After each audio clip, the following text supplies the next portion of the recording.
নমস্কার, এনকেটিভি বাংলায় আপনাদের সকলকে স্বাগত। আমি পৃথা রয়েছি আপনাদের সাথে। আর আজ আমাদের তারাদের কথা অনুষ্ঠানে যিনি উপস্থিত রয়েছেন তিনি ওটিটি থেকে বড় পর্দা সবকিছুতেই কিন্তু পারদর্শী। আমার সঙ্গে রয়েছেন শতাক্ষী। তোমাকে এনকেটিভি বাংলার স্টুডিওতে অনেক স্বাগত। প্রথমে বলো কেমন আছো, কারণ তোমার শুটিং চলছে, খুব ব্যস্ততা, তার মাঝখানে তোমার এখানে আসা, তো সেই জন্য সবটা মিলিয়ে কেমন আছো? আমি ভালো আছি অ্যাকচুয়ালি। টাচউড 2024 আমার জন্য compare to 23, definitely compare to Covid period, post Covid period, এখন বেটার। একটা ফ্লো, একটা ফ্লুইডিটি আমি ফিল করতে পারছি কাজের ক্ষেত্রে, যেটা আমি চেয়েছিলাম, যে একটা variety in characters as an actor, সেটা অনুভব করা, সেটা এক্সপিরিয়েন্স করা, সেটা একটু একটু এগোচ্ছে সেই দিকে। টাচউড সেইভাবেই যেন থাকে। আর আমি প্রথমে যেটা বললাম যে ওটিটি থেকে বড় পর্দা, মানে আমি যদি শুরু থেকে যাই, তো তোমার জার্নিটা যদি একটু দর্শক। শুরু অ্যাকচুয়ালি আমার ক্যামেরার সামনে নয়, শুরু আমার মঞ্চে, একদম নাটক করে, থিয়েটার করে। ইনফ্যাক্ট তারও আগে থেকে আমি যদি যাই, আমার শুরুটা নাচ করে। আচ্ছা, হ্যাঁ, আমার মা খুবই ভালো ডান্সার এবং অভিনেতা ছিলেন, কিন্তু যা হয় আর কি, মানে একটা সন্তানকে বড় করতে করতে কালের নিয়মে, হ্যাঁ হ্যাঁ, সংসার সামলাতে সামলাতে এখনকার সময়ের মতো না, তখন অতটা পারসিউ করতে পারিনি। কিন্তু মায়ের ওই আমার প্রতি ডিলিজেন্সের জন্য আমি নাচটা আর কি পারসিউ করতে পেরেছিলাম। আমার একটা ন্যাক ছিল বরাবরই সেটার প্রতি। এখন সেটার প্র্যাকটিসটা অনেকটা কমে গেছে, আমি অ্যাডমিট করব। এটা তো খুব দরকার, মানে অভিনয় সাথে নাচ, এটা তো ভীষণ দরকার, মানে সবকিছু জানাটা ইজ ভেরি ইম্পর্টেন্ট। হ্যাঁ, তো এক্স্যাক্টলি। তো সেই নাচ করতে করতে কোনো একটা সময় নাটকের কিছু লোকজন, গুরুজন, তারা দেখেছিল যে আমাকে সেভাবে হয়তো ব্যবহার করা যায় মঞ্চের উপরে। সেখান থেকে নাটক করা বিভিন্ন জায়গায়। এটা কোন বয়সে? এইটা আমি তো বরাবর ফ্রিল্যান্স করে এসেছি, তো আমি ছোটবেলা থেকে নাচ শিখছি, কিন্তু আমার মঞ্চে নাটক করা ধরে নাও 16 বছর বয়সে প্রথম।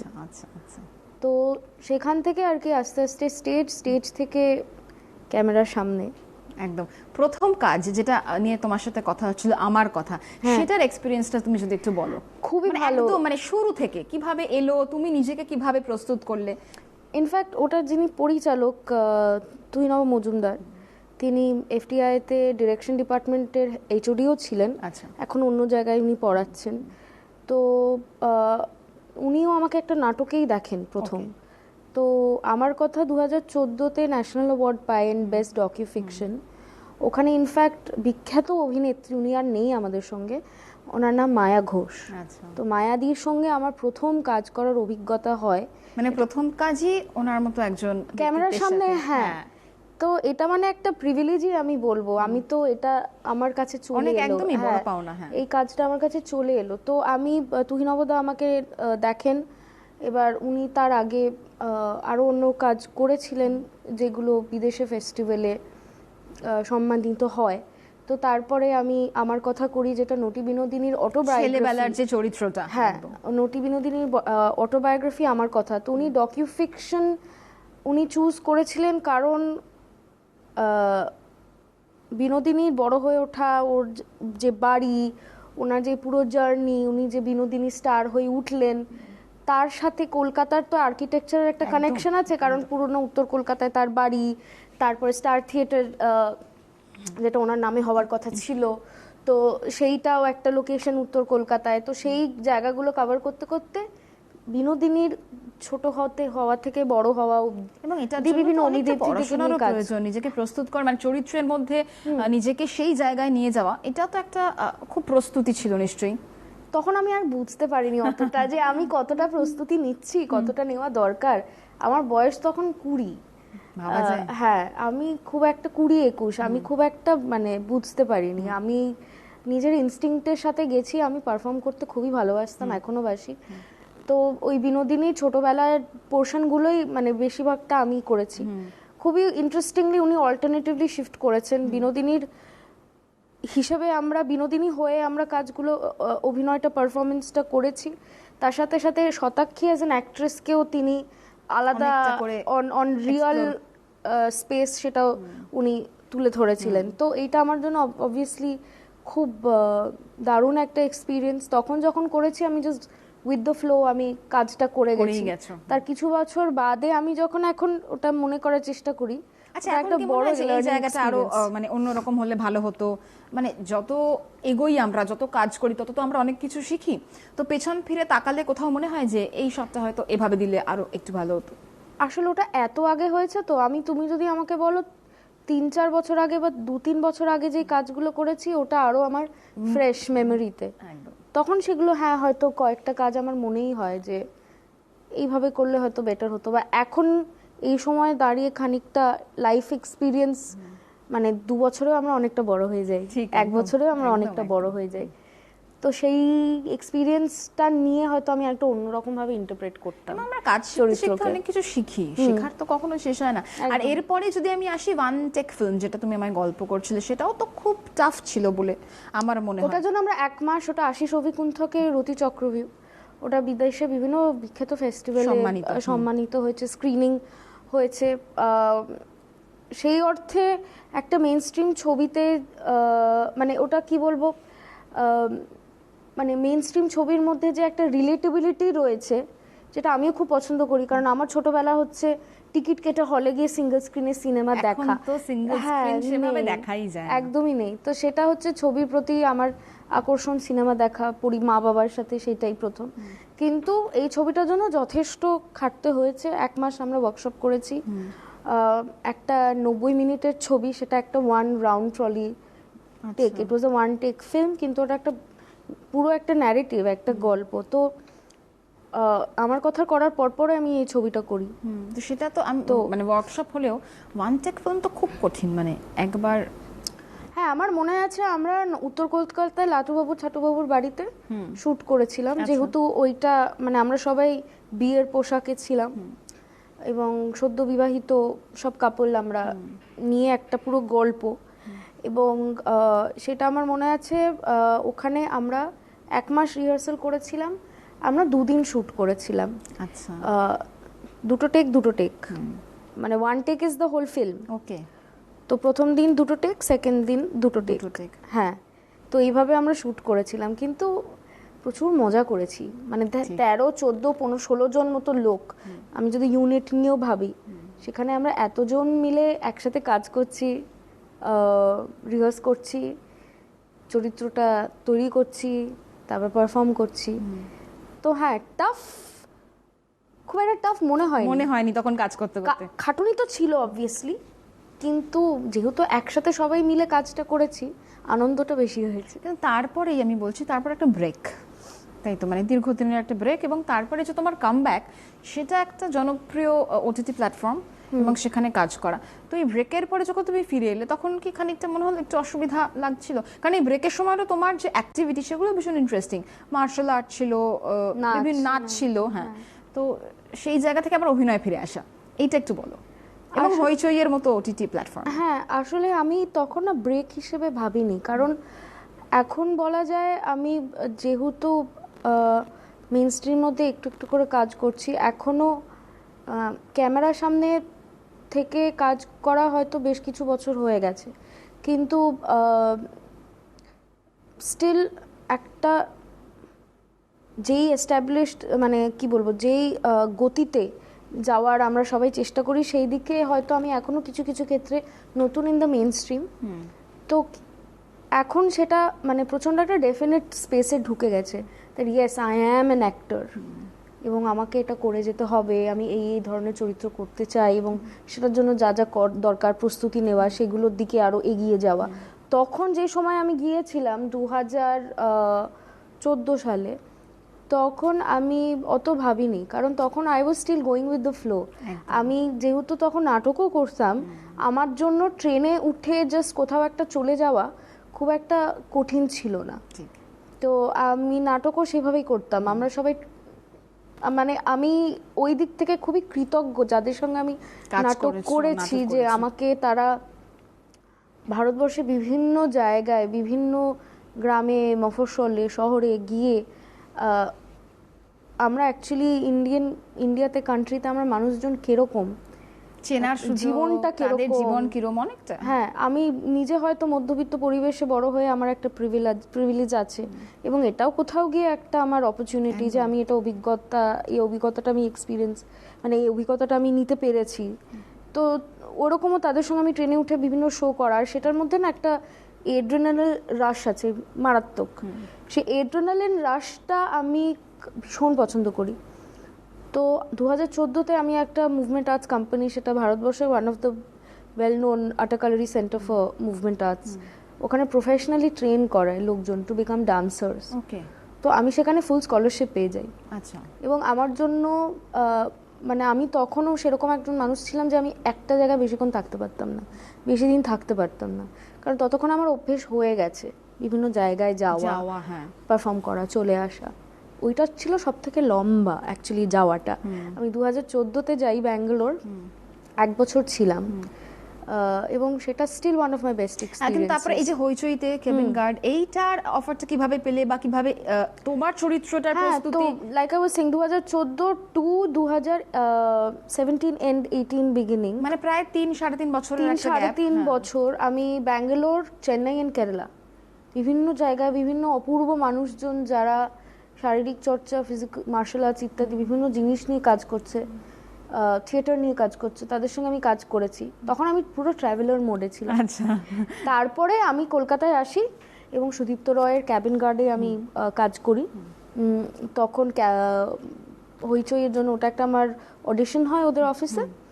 তারপর I got selected for the role. আর চরিত্রটার জন্য কি কি করতে হয়েছিল? চরিত্রটা দেখো তো, ওই চরিত্রটা একজন বিবাহিত মহিলা যার জীবনে প্রচুর ক্রাইসিস আর ট্রমা রয়েছে এবং ডোমেস্টিক একটা অ্যাগ্রেশন রয়েছে তার স্বামীর সাথে, সেটা আমি কোনোদিন এক্সপিরিয়েন্স করিনি। এক্স্যাক্টলি, মানে সেটা তো অনেক বেশি টাফ না, মানে এবং আমার মনে হয় সেটা আমার রাইট, এবং আমার মনে হয় সেটা আমার প্রথম চরিত্র। অভিকুণ্ঠকের ছবিতে তো আমি নতুন বউয়ের সাজে ছিলাম, কিন্তু আমার ওরকম ডাইনামিক এক্সপ্লোর করার ছিল না আমার কো অ্যাক্টরের সাথে।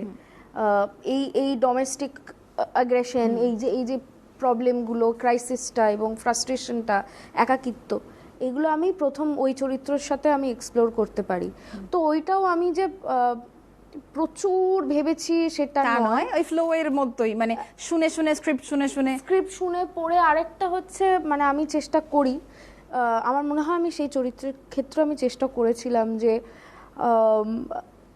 ওই চরিত্রটা যে জিনিসগুলো অনুভব করছে, আমার জীবনে কি কি আছে যেগুলো আমাকে ওই একই ইমোশন বা অনুভূতি বা ফিলিং আমাকে দিয়েছে, সেটা কোথাও গিয়ে সেটাকে ইউজ করা। আমি যদি রাধার কথায় আসি, বিরোহী 1 এবং বিরোহী 2, সেটা একদম অন্য চরিত্র। মানে এই যে চরিত্র বদলে বদলে যাওয়া, এটা কতটা কঠিন? আমি খুব এনজয় করি অ্যাকচুয়ালি বিষয়টা। মানে আমি যদি বিভিন্ন রকমের চরিত্র পাই, এবং সেটা তো একটা শিল্পীর ক্ষেত্রে ভীষণ, মানে ভীষণই ভালো ব্যাপার। যদি চ্যালেঞ্জিং হয় আমি সেটা এনজয় করি। মানে তখন আমার মাথার মধ্যে এটা চলে না, ও বাবা এটা কত কঠিন বা কত চ্যালেঞ্জিং। তখন আমার মধ্যে আমার ওই যে তোমাকে যেটা এড্রিনালিন রাশের কথা বলছিলাম, কোথাও একটা চলে যাওয়ার যে এড্রিনালিন রাশ, দি আনএক্সপেক্টেড, সেটাকে এক্সপিরিয়েন্স করার জন্য অপেক্ষা করা, যে what is waiting for me. তো এটাও আমি যদি অন্য রকমের কিছু একটা চরিত্র পাই বা অনেকটা এক্সপ্লোর করতে পারছি অ্যাজ অ্যান অ্যাক্টর স্ক্রিপ্ট জুড়ে, তো সেরকম যদি চরিত্র পাই তাহলে তো মানে কঠিন হলেও আমি বলছি যে মানে বিরোহীর অফারটা, মানে রাধা চরিত্র তোমাকে করতে হবে, এটা এলো কিভাবে, মানে সেটা আসার গল্পটা একটু শুনবো। এবং সেখানে শ্রাবন্তীর মতো একজন তোমার সাথে স্ক্রিন শেয়ার করবে, এটাও তো ভীষণ ইন্টারেস্টিং। হ্যাঁ, শ্রাবন্তী আছে, অনুরাধা আছে, সায়নের সাথে আমার অভিনয় ওখানে প্রথম করি, মানে অপোজিট যেটা বলে কোস অ্যাক্টর, অপোজিট কার্ড অপোজিটে, দ্যাট ওয়াজ উইথ সায়ন। তারপরে অমিতা আছে, প্রিয়দা আছে, আমরা সবাই একসাথে কাজটা করেছি। তো খুবই ইন্টারেস্টিংভাবে কাজটা পেয়েছি আমি।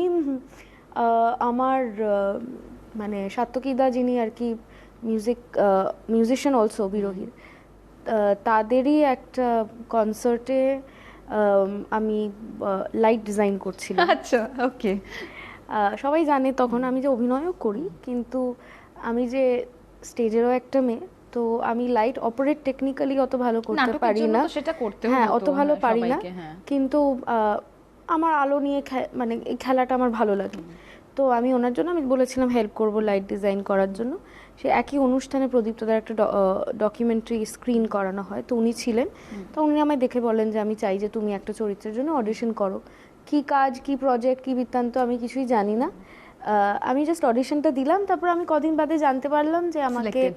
3 দিনের মাথায় সাইকেল শিখতে হবে, এবং আমাকে 3 দিন মাথা ছিল না, মানে যেখানে শ্যুট করেছি সেখানে গিয়ে 3-4 দিনে তুলেছি, কিন্তু আমাকে, আমি সাইকেল চালানো জানতাম না, যে সাইকেল চালানো শিখতে হবে এবং চরিত্রটা করতে হবে। তো তখন আমি আর কি বলি যে হ্যাঁ আমি করব। ওয়ানের সাথে আমার নিজের হ্যাঁ ওয়ানের সাথে আমার নিজের পার্সোনালিটির আরও মিল আছে, কারণ ও আরও ডান পিটে, ভীষণ agile, physically also very expressive. টুটা একদম উল্টো। আচ্ছা, কিন্তু মানে টুটা কি বেশি কঠিন ছিল, বা দর্শকের কাছে পৌঁছানোটা অনেক বেশি ইজি ছিল? তুমি যদি সেই অর্থে বলো যে একদম নিংড়ে নিয়ে যদি কিছু বার করার থাকে নিজে থেকে, অবভিয়াসলি টু। কারণ ওই রকম যদি কেউ দেখে থাকে, মানে বিরোহী টু, তারা জানবে যে তার মধ্যে একটা নিজস্ব ট্রমা রয়েছে এক প্রকারের, যেটা প্রচন্ড গভীরভাবে লেখা, এবং সেটা অনেক, সেটা বুঝতেও বেশ খানিকটা মানে বুঝতে হয়তো পারা যায়, ওই ভেতরে ঢুকে সেই ট্রমাটা বোঝা, হ্যাঁ মানে বুঝতে হয়তো পারা যায়, কারণ আমাদের আশেপাশে এরকম অনেক আমরা দেখি, আমাদের বন্ধু মহলেও সেরকম হয়তো এক্সপিরিয়েন্স করে থাকে, আমরা শুনে থাকি। কিন্তু ওইটা বেশ কিছু মাস ধরে ওটা নিয়ে থাকা, তারপরে ওটাকে পারফর্ম করা, ওটাও একটা বিষয়, চ্যালেঞ্জ। মানে আমি তো এনজয় করি চ্যালেঞ্জ, হ্যাঁ মানে ওটা চ্যালেঞ্জ হিসেবে নাও না, ওইটা নিজের কাছে ছিল যে আমি পারছি কি, আমি কতটা জেনুইনলি বার করতে পারছি, সেইটা একটা।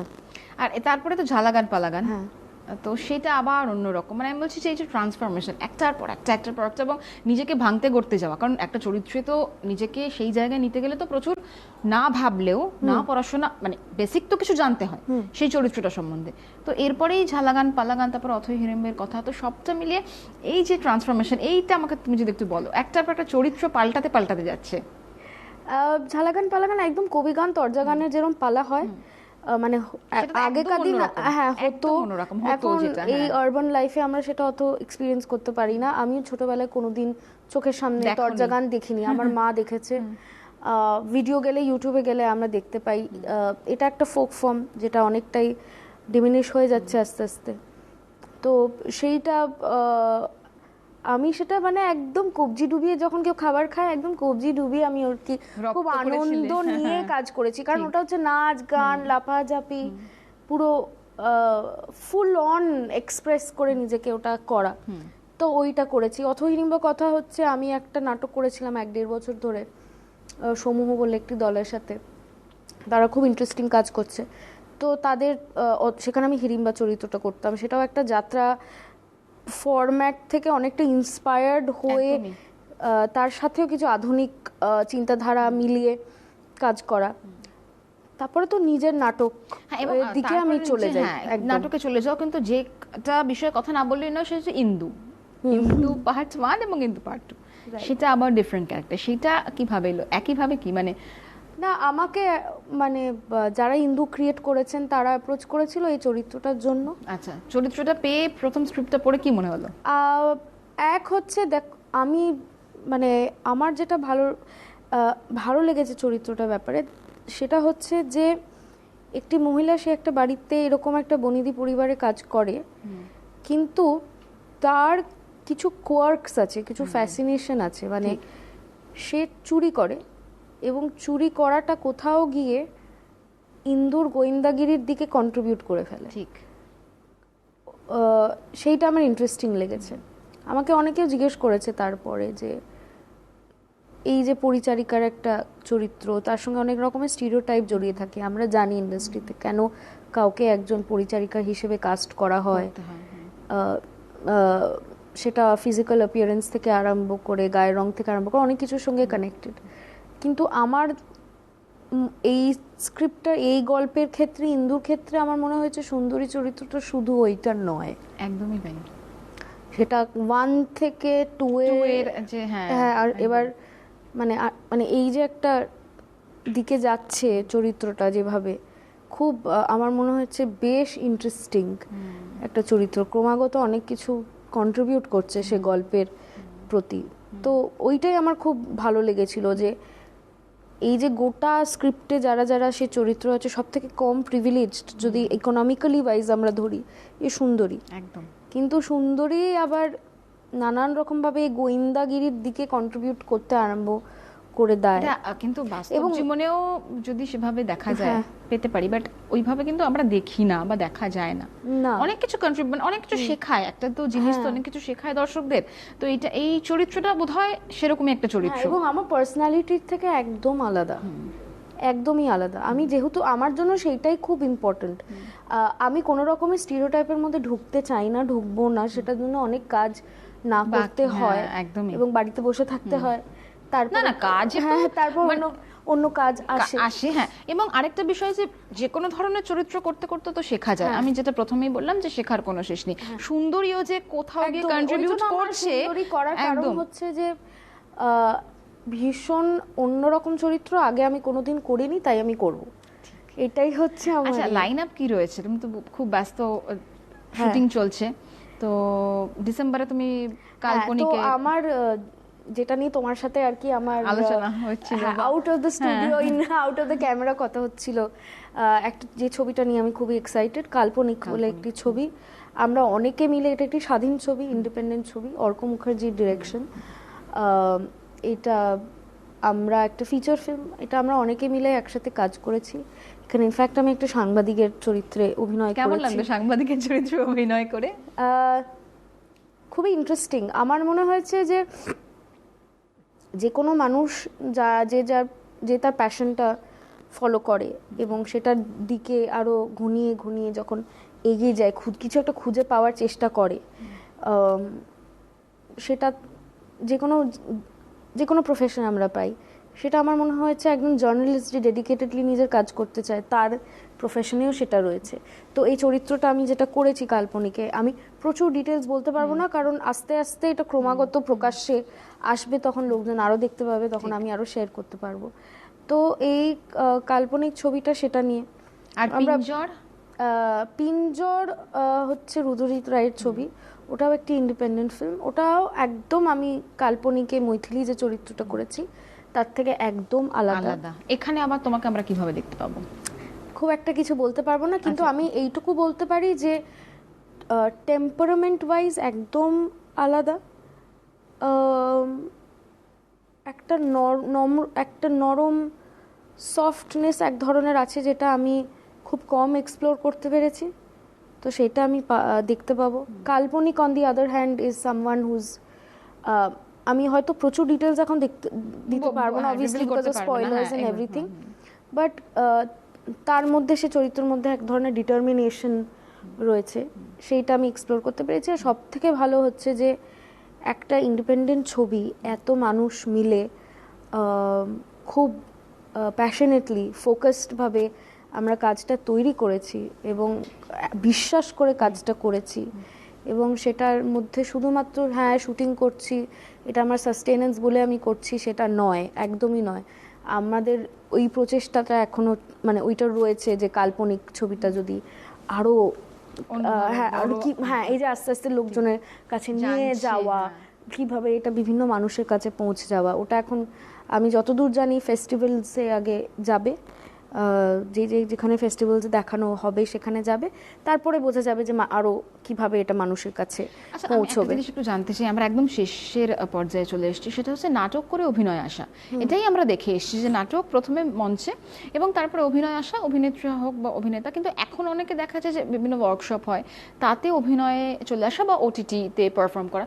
তো তোমার কি মনে হয় যে বেসিক যে একটা শিক্ষা, বেসিক যে একটা ট্রেনিং, সেটা বোধহয় প্রত্যেকেরই একটা দরকার?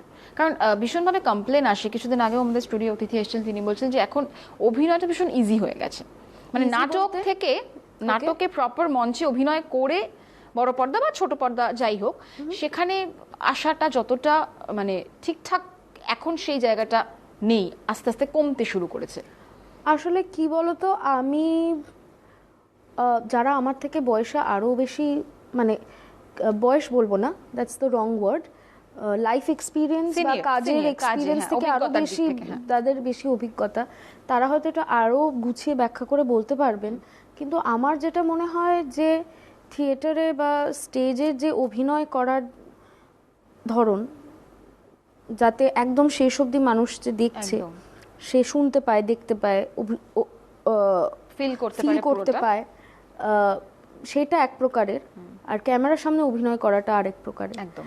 তো আমি ঠিক বলতে পারবো না যে থিয়েটার করলেই যে ক্যামেরার সামনে বা সিনেমায় বা ওটিটিতে অনেক easy অভিনয় হয়।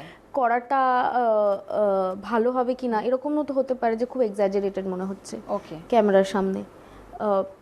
আমি নিজে ব্যক্তিগতভাবে আমি যখন ক্যামেরার সামনে যখন কাজ করা শুরু করি, এখনো মনে হয় সেটা আমার কাছে একটা মানে কন্টিনিউয়ালি শিক্ষার একটা জায়গা। আমি জানি না আমি কতটা সেটা হ্যাঁ, সেটা তো কাজ অ্যাচিভ করতে করতে করতে পেরেছি, মানে আমি তো- চাই সবসময় সেটা আরো ভালো করে অ্যাচিভ করতে। সেটা হচ্ছে কতটা ইন্টারনালাইজ করতে পারা, ঠিক। সেটাকে ইন্টারনালাইজ করে আমি কত কম দেখাতে পারি, এফর্টটা কতটা কম আমার। কারণ আমি যাদের থেকে, ধরো যাদের আন্ডারে নাটক করেছি বা যাদের আন্ডারের ছবিতে আমি ডিরেকশন, যাদের কাজ করেছো। ডিরেকশনে কাজ করেছি এবং যাদের সত্যি আমি টিচার হিসেবে মানি, তো তারা প্রত্যেকে আমাকে, অনেক হেল্প করেছে হ্যাঁ, এই তারা বিষয়ে। প্রত্যেকে আমাকে মানে তাদের এই কথাটা মানে রয়েছে যে তোমার এফর্ট, সেটা আমার একটা টেক অ্যাওয়ে, যে তোমার এফর্টটা তুমি কত কম দেখা যাবে। তো এবং মানে your homework should be in the background and the effort of so much effort should not show in front of the thing. So তুমি যেটা বলছো হেল্প করে কিনা, মানে পারফর্ম করার যে ফ্লোটা সেইটা হয়তো থেকে যায়, যেহেতু মঞ্চে দিনের পর দিন শো করলে বা পারফর্ম করলে সেটা আমরা এক্সপিরিয়েন্স করি, we get use to that feeling. কিন্তু মানে আমার ক্ষেত্রে তো হয়েছে যে আমি স্টেজে প্রথম মানে বেশ কিছু বছর ধরে অ্যাক্টিং করার পরে যখন প্রথম ক্যামেরায় ফেস করেছি, আমি নার্ভাস হয়েছি প্রচণ্ড রকমভাবে, এবং সেটার থেকে একটা আড়ষ্টতা তৈরি হয়েছে। সেই আড়ষ্ট ফলে এটা অভিনেত্রী আড়ষ্টতাটা হিসেবে আস্তে আস্তে মানুষ কাটাতে হিসেবে একটু এটা ভ্যারি time করে, লেগেছে। টাইম লাগে। হ্যাঁ। তোমার আগামী প্রজেক্টের জন্য তোমাকে অনেক অনেক শুভেচ্ছা। Thank you আর so তোমার ব্যস্ত much. সময় থেকে অবশ্যই এনকেটিভির স্টুডিও আসার জন্য Thank you অনেক so অনেক ধন্যবাদ। আগামীর পথ অনেক ভালো হোক, তুমি ভালো থাকো। Thank আজকে আমাদের অনুষ্ঠান এখানেই শেষ করতে হচ্ছে। আপনারা দেখতে থাকুন এনকেটিভি বাংলা। Thank you.